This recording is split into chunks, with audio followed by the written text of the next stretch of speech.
로마서를 통하여서 오직 예수 그리스도로 인한 구원을 로마에 있는 유대인을 비롯하여서 이방인들에게 지금 복음을 전하고 있습니다. 특히 로마서 10장에서는 유대인들을 향하여서 오직 예수 그리스도만이 우리를 구원하시며 또한 우리의 주되심을 강조하고 있습니다. 그래서 오늘 본문 9절에서 내가 만일 내 입으로 예수를 주로 시인하며 또 하나님께서 그를 죽은 자 가운데서 살리신 것을 내 마음에 믿으면 구원을 받으리라. 아멘. 이렇게 지금 바울이 담대하게 말하고 있습니다. 이 구절에서 바울이 자신의 민족인 그 유대인들을 향한 그 마음이 얼마나 절실하고 또한 진실한 마음을 가지고 그들에게 복음을 전하고 있는가도 알려주고 있습니다. 그들에게 너희가 주장하는 그 율법을 행함으로 구원을 받는 것이 아니라 너희가 알아보지 못하고 죽인 그 예수 그리스도를 믿음으로 구원을 받는 것이다. 이것을 듣고 깨닫기를 바란다라는 마음을 가지고 지금 이 복음을 전하고 있는 것입니다. 또 바울은 이것이 유대인들에게만 주어진 것이 아니라 11절과 13절에서 누구든지라는 단어를 반복하면서 이방인들에게도 동일하게 주어진 복음이다라는 사실을 강조하고 있습니다. 그러나 여기서 우리가 잠시 짚고 넘어가야 할 것은 여기에 나오고 있는 누구든지가 모든 사람을 뜻하는 것이 아님을 분명히 해야 합니다. 그래서 바울이 14절과 15절을 이어서 말하고 있는 것입니다. 우리 함께 오늘 본문 14절과 15절을 함께 읽어보도록 하겠습니다. 시작. 그런즉 그들이 믿지 아니하는 이를 어찌 부르리요? 듣지도 못한 이를 어찌 믿으리요? 전파하는 자가 없이 어찌 들으리요? 보내심을 받지 아니하였으면 어찌 전파하리요? 기록된 바 아름답도다 좋은 소식을 전하는 자들의 발이여 함과 같으니라. 아멘. 바울은 여기서 네 가지의 질문을 지금 던지고 있습니다. 그들이 믿지 아니하는 이를 어찌 부르리요? 듣지도 못한 이를 어찌 믿으리요? 전파하는 자가 없이 어찌 들으리요? 보내심을 받지 아니하였으면 어찌 전파하리요? 이렇게 네 가지 질문을 던짐으로써 사람이 스스로 예수 그리스도를 알고 깨닫는 것이 아님을 말함과 동시에 누구든지가 세상에 존재하는 모든 사람이 아니다라는 것을 그는 설명하고자 하는 것입니다. 조금 전에 말했던 이 네 가지 질문을 간략하게 살펴보면 바울은 누구든지 그를 믿는 자는 부끄러움을 당하지 않으리라. 누구든지 주의 이름을 부르는 자는 구원을 얻으리라 라고 말한 뒤에 처음으로 던지고 있는 질문이 그들이 믿지 아니하는 이를 어찌 부르리요? 라고 말하고 있습니다. 사람들이 예수님을 믿지 않으면 예수님을 부르지 않을 것이다 라고 말하고 있는 거죠. 믿음이 없이는 예수님을 부르는 것은 불가능한 일이다 라는 것을 못 박아서 이야기하고 있는 것입니다. 또 바울의 이 말의 뜻은 믿음이 없이 그저 말로만 예수님 하는 자가 구원을 받는 것이 아니라 믿음으로 인하여 나오는 그 고백으로 있어야지만이 바로 그것이 참된 믿음이고 구원받은 자들에게서 나오는 것이다 라는 것을 알려주고 있습니다. 그리고 나서 이어서 나오는 질문은 그렇다면 예수님을 믿을 수 있게 하는 것은 무엇인가에 대해서 질문을 던지고 있습니다. 두 번째로 그가 던지는 질문은 듣지도 못한 이를 어찌 믿으리요입니다. 유대인들이 한 가장 큰 실수가 무엇이었습니까? 바로 하나님께 대한 불순종이었습니다. 그들은 하나님의 말씀을 듣지 않고 자신들의 생각을 먼저 내세웠습니다. 그래서 10장 2절과 3절에서 바울이 유대인들을 향하여서 이렇게 말하고 있습니다. 내가 증언하노니 그들이 하나님께 열심히 있으나 올바른 지식을 따른 것이 아니니라.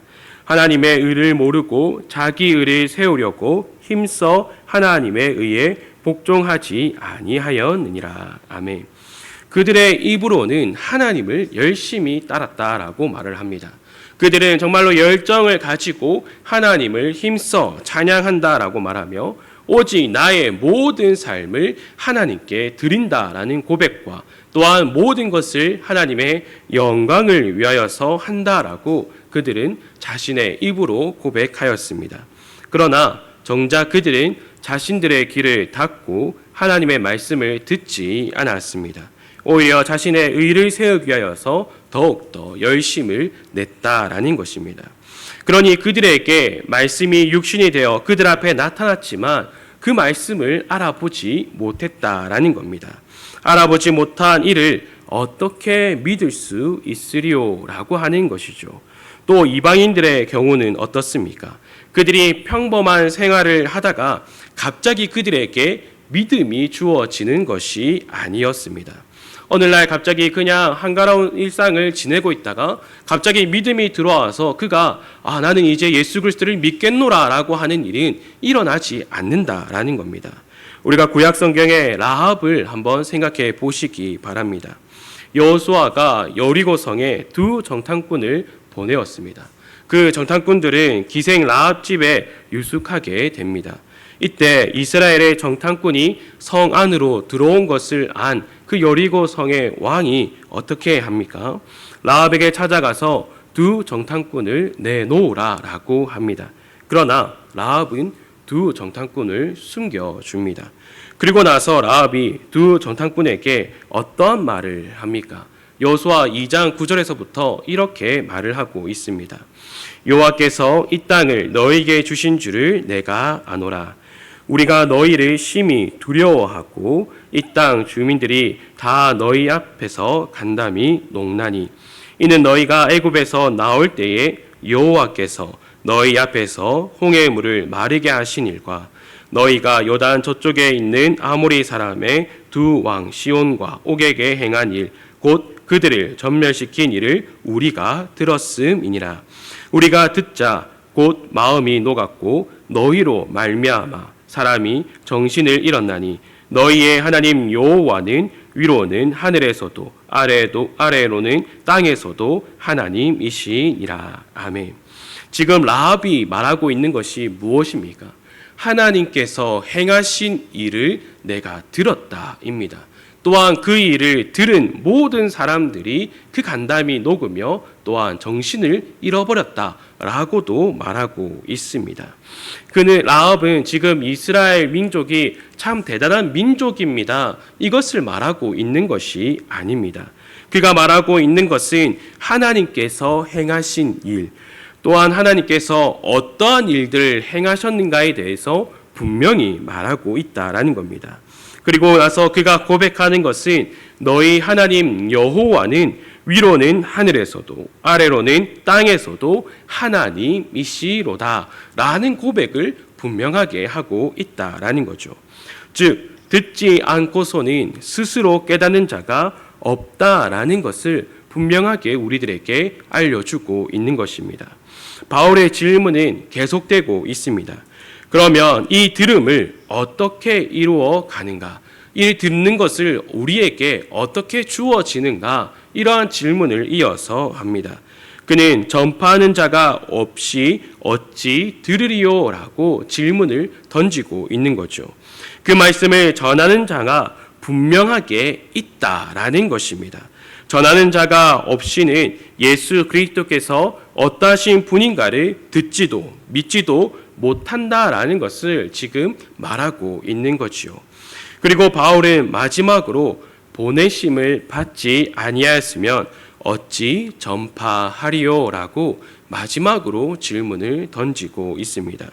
즉 어떤 이들이 스스로 그 복음을 전하는 것이 아니라 누군가에게 보냄을 받았다라는 것을 지금 말하고 있는 거죠. 누군가에게 보냄을 받았습니까?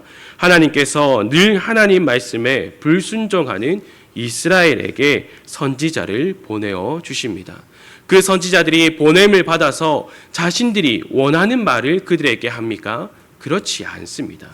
그들은 온전히 하나님의 말씀을 늘 선포하였습니다. 이스라엘 백성들에게 늘 하나님의 말씀을 들으라라고 외치며 너희는 하나님의 말씀을 듣고 돌이켜 다시금 하나님만을 의지하며 살 것을 간구하고 있다라는 것입니다. 이스라엘 백성들은 선지자들을 통하여서 선포되는 그 하나님의 말씀을 들으며 살아갔습니다. 그리고 그들에게 예수 그리스도에 대한 약속까지도 전하여 주었다라는 것입니다.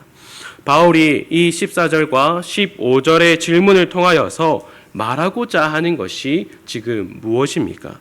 앞서 말한 누구든지가 모든 사람을 말하는 것이 아니라 하나님께서 택한 자들, 유대인들에게만 국한되는 것이 아니라 이방인들을 포함한 하나님께서 택한 자들에게 하나님께서 그 복음을 듣도록 복음을 전하는 자들을 보내시며 또 복음을 전하는 자들의 복음을 듣고 또 그것을 믿도록 하시는 것이 여기에 나타난다라는 것을 지금 말해주고 있다라는 것입니다.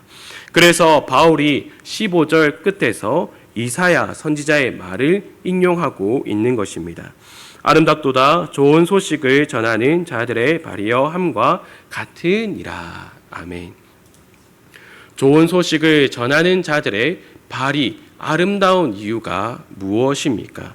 바로 하나님께서 그들을 보내셨기 때문입니다. 하나님께서 택한 백성에게 하나님의 뜻을 이루기 위하여 보낸 자들입니다. 그렇기에 그들의 발이 하나님으로 하여금 아름답다라는 것을 지금 말해주고 있는 것이죠. 우리가 사도행전을 보면 1장에서 예수님께서 이제 하늘로 올라가시는 때의 장면이 나오고 있음을 볼 수 있습니다. 예수님께서 제자들과 함께 계셨는데 제자들이 예수님께 질문을 던집니다. 주께서 이스라엘을 회복하심이 이때나이까? 라는 질문을 던집니다. 아마 제자들과 또 여러 사람들은 많은 기대를 하고 있었을 겁니다. 예수님께서 예수님의 말씀대로 죽으시고 또 사흘 만에 부활하셨습니다. 또한 그들과 함께 계시면서 그들에게 또 많은 가르침을 주셨습니다. 제자들은 이제 예수님을 통하여서 예수님이 진정한 왕이 되심을 통하여서 억압받고 있는 이 생활에서 벗어나 하나님의 나라가 지금 이루어질 것이다라는 기대를 가지고 있었다라는 거죠. 그러한 제자들의 질문에 예수님이 어떻게 답을 해 주십니까? 이르시되 때와 시기는 아버지께서 자기의 권한에 두셨으니 너희가 알 바 아니오. 그들에게 분명히 말하고 있습니다. 그 모든 것은 하나님의 뜻에 달려 있으니 너희가 그것을 알 바 아니다라는 것을 말해주고 있습니다. 그런데 예수님의 대답은 여기서 끝이 나고 있는 것이 아닙니다. 이어지는 8절 말씀을 우리 한번 다 같이 읽어보도록 하겠습니다. 시작. 오직 성령이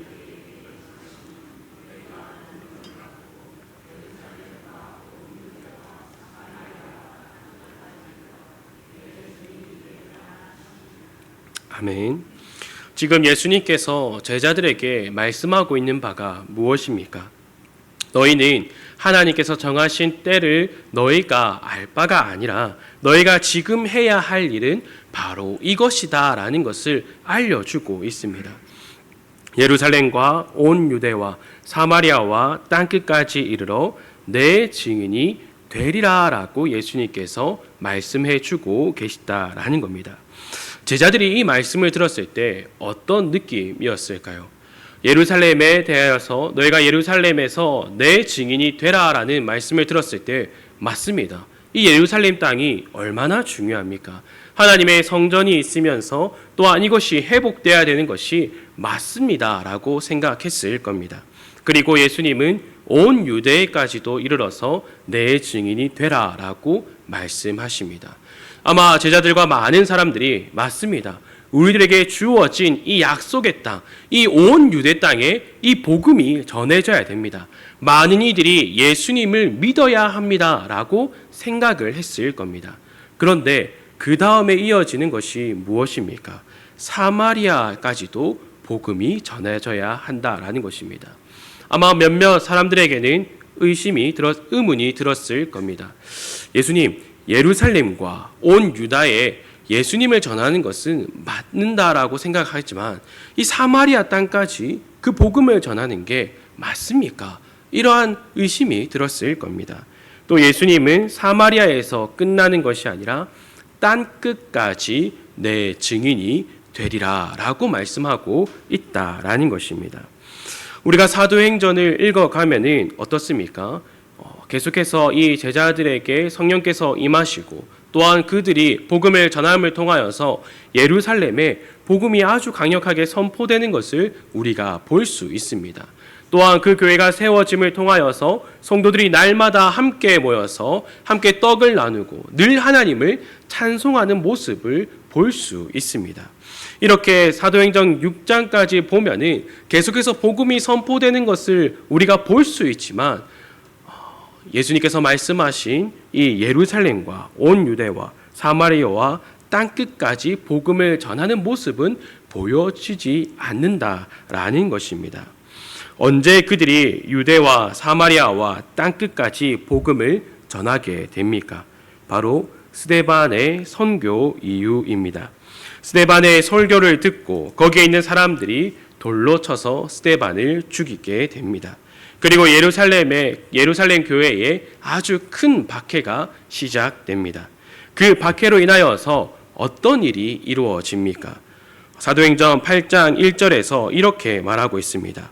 사도 외에는 다 유대와 사마리아 모든 땅으로 흩어지니라. 여기서 지금 무엇을 말하고 있습니까? 이때까지 제자들과 또 많은 이들이 복음을 나누고 또 듣고 늘 함께 모여서 힘썼지만 그들이 유대와 또 사마리아와 땅끝까지 그들 힘으로서 그들 생각으로서는 나가지 못하고 있었습니다. 그러나 이 박해를 시작을 하여서 그들이 지금 흩어지고 있다라는 거죠. 그리고 나서 4절에서 말하는 것은 바로 이것입니다. 그 흩어진 사람들이 두루 다니며 복음의 말씀을 전할세. 아멘. 분명히 예루살렘 교회는 박해를 통하여서 흩어졌습니다. 이 무리는 어디로 가고 또 저 무리는 어디로 가고 우리가 나중에 몇 날 며칠이 지나서 다시 이 자리로 함께 모입시다라는 인사를 나눌 시간도 없이 그들이 아주 힘차게 또 무서움과 두려움을 가지고 도망치고 있는 모습입니다. 허겁지겁 도망치고 있는 그 모습 가운데서 지금 그 모습이 아름답다라고까지도 하고 있습니다. 왜 아름답다라고 말할 수 있습니까?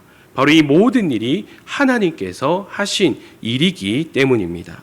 예루살렘에 있던 무리들은 예수님의 말씀을 기억하고 있었을 겁니다. 그러나 그것을 어떻게 해야 할지는 잘 몰랐을 겁니다. 하나님께서는 박해라는 것을 사용하셔서 그 무리를 여러 곳으로 흩으신다라는 거죠. 그리고 그 무리가 흩어질 때 분명히 사람의 눈으로는 여기저기로 정말로 정처 없이 떠도는 모습으로 보였을 겁니다. 그러나 이어져 나오는 빌립의 전도의 이야기를 보시기 바랍니다. 빌립은 그 박해로 인하여서 여러 곳에서 흩어지고 또한 흩어지는 곳에 갈 때마다 그 복음을 전하게 됩니다. 특히 사도행전 8장 26절에서는 이렇게 말하고 있습니다.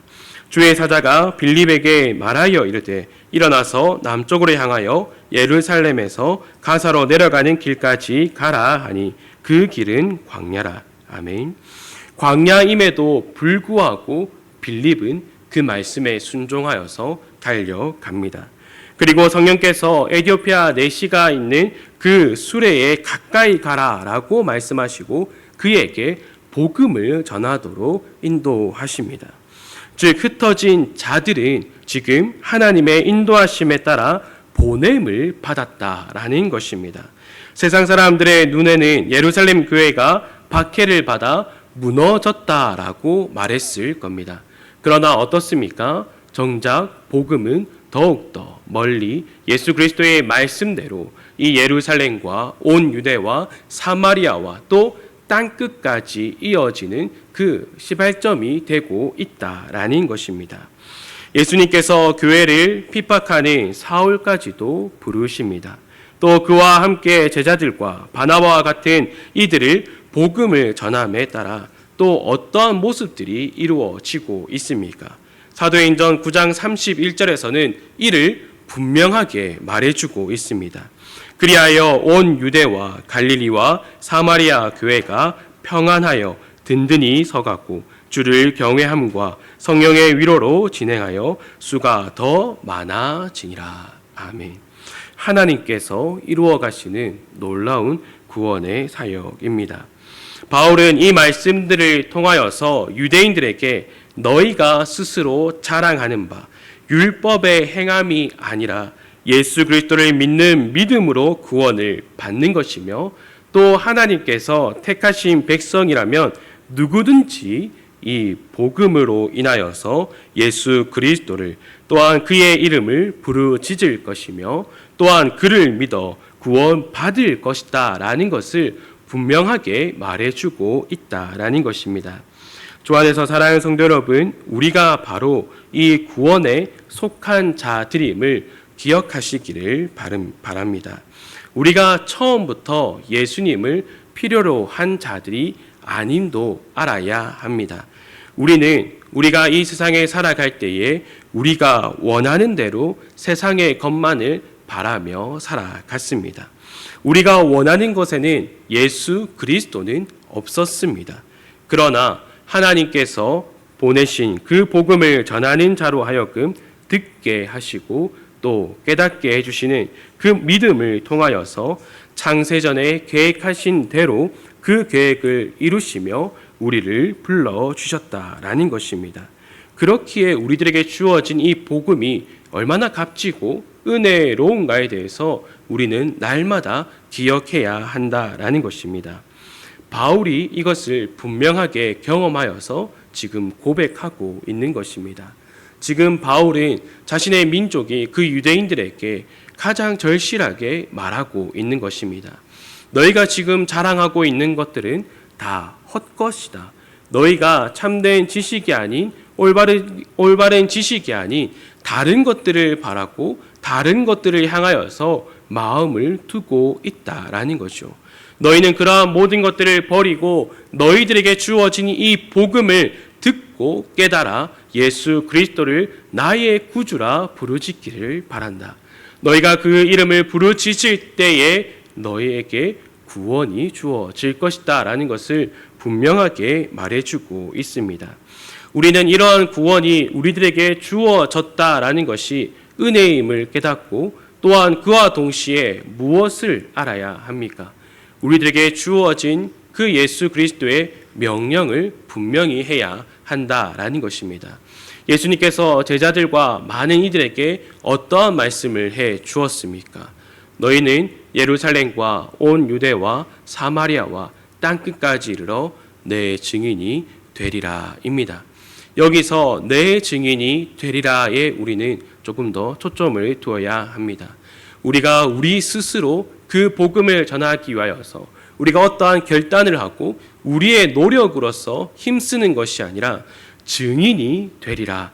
너희는 증인이 될 것이다 라고 말씀해 주고 있다라는 겁니다. 그것을 어디서 알 수 있습니까? 예루살렘 교회가 핍박을 받고 흩어짐을 통하여서 알 수 있다라는 것입니다. 그들에게는 박해가 주어졌지만 그로 인하여서 그들은 복음을 듣고 땅끝까지 향할 수 있었다라는 것입니다. 그들이 땅끝까지 복음을 전할 때에 그들의 생각으로 그들의 뜻으로 복음을 전한 것이 아니다라는 것입니다. 늘 성령 하나님께서 그들의 모든 발걸음을 인도하셨고 그들의 삶을 주장하심을 통하여서 늘 성령 하나님의 붙들림을 통하여서 그 복음을 전했다라는 것이죠. 이처럼 우리가 성령 하나님께 붙들린 자로 살아갈 때에 우리는 날마다 복음을 전하는 삶을 살아갈 수 있다라는 것입니다. 그렇다고 해서 우리가 이 예루살렘과 온 유대와 사마리아 땅으로 가서 복음을 전해야 된다. 이것을 말하는 것이 아닙니다. 우리들에게 주어진 예루살렘, 우리들에게 주어진 유다 땅, 이것이 어떤 것입니까? 우리들의 가정이고 우리가 살아가는 직장이고 또한 우리가 살아가는 모든 삶의 그 반경을 말해주고 있는 것입니다. 그렇기에 우리는 우리의 삶 가운데서 늘 성령 하나님의 인도하심에 따라 살아가야 한다라는 것입니다. 그럴 때에 우리가 복음을 늘 전하며 살아갈 수 있다라는 거죠. 바울은 우리에게 계속해서 말해주고 있습니다. 오늘 본문에서 그가 계속해서 거듭해서 하고 있는 질문이 무엇입니까? 그들이 믿지 아니하는 이를 어찌 부르리요? 듣지도 못한 이를 어찌 믿으리요? 전파하는 자가 없이 어찌 들으리요? 보내심을 받지 아니하였으면 어찌 전파하리요?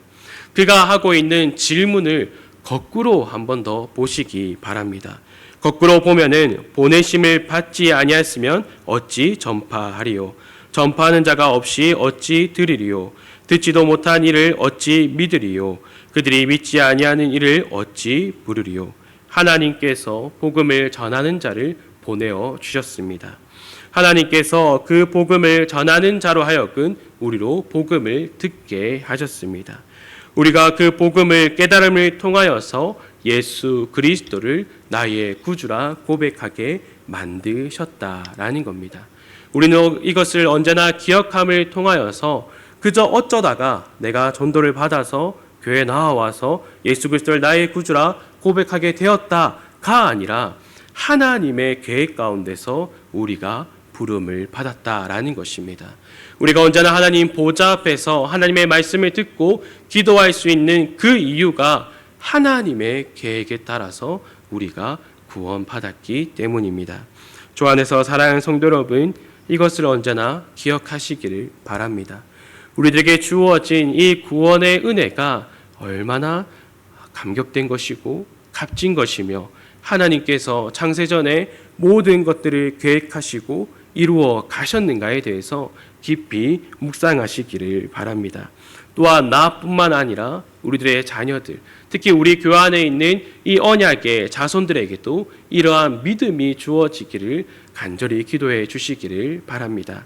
그럴 때에 정말로 하나님의 나라가 굳건히 세워지며 또한 하나님의 믿는 자들이 날로 함께 모여 하나님의 집에서 더욱더 하나님을 찬송하며 하나님의 말씀을 함께 나누며 함께 한 마음으로 달려갈 수 있음을 늘 기억하며 언제나 이러한 모든 은혜 가운데서 살아가는 우리 모든 성도들이 되기를 간절히 소망합니다. 함께 기도하도록 하겠습니다. 하나님 아버지 감사합니다. 우리들에게 주어진 이 구원의 은혜를 날마다 기억하며 살아갈 수 있도록 붙들어 주시옵소서. 우리들에게 주어진 이 구원의 은혜가 얼마나 크고 놀라운가를 분명하게 깨닫게 하여 주시옵소서. 이것을 깨달음을 통하여서 하나님, 저는 하나님 앞에 아무것도 한 것이 없습니다. 그러나 하나님께서 나를 택하여 주심을 통하여서 하나님께서 나를 불러 주셨으니 하나님, 나는 나의 것이 아니라 하나님의 것입니다. 나는 주의 것이오니 하나님만을 의지하며 살아갈 수 있도록 나의 삶을 주관하여 주시기를 바랍니다. 오늘 하루도 하나님만을 의지하며 살아갈 수 있도록 나에게 은혜를 베풀어 주시기를 바랍니다. 라는 이러한 기도가 우리의 매일의 삶 속에서 있을 수 있도록 붙들어 주시옵소서. 그래서 우리가 날마다 하나님의 은혜로 살아갑니다라는 고백이 무엇인가를 분명하게 깨닫게 하여 주시옵소서. 오직 하나님의 은혜로 하나님께 순종함으로 하루하루를 살아갈 수 있도록 하나님 우리를 붙들어 주시옵소서. 이 모든 것 예수님의 이름으로 기도드립니다. 아멘. 이렇게 들은 말씀을 기억하며 찬송가 405장 함께 찬송하도록 하겠습니다. 함께 손뼉치며 찬송하도록 하겠습니다. 주의 친절한 발의 안기색 항상 기쁘고 복이 되겠네. 영원하신 발의 안기색 주의 발의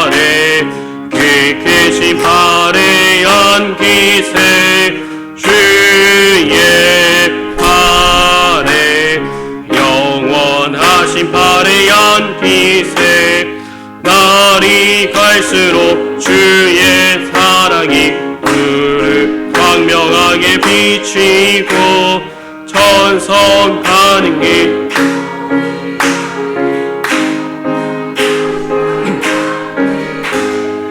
주의 발에 빛계신 발에 안기세 주의 발에 영원하신 발에 안기세 주의 보좌로 나아갈 때에 기뻐 찬미 소리 외치고 겁과 두려움 없어지리니 영원하신 발에 안기세 주의 발에 빛계신 발에 안기세 주의 발에 영원하신 발에 안기세.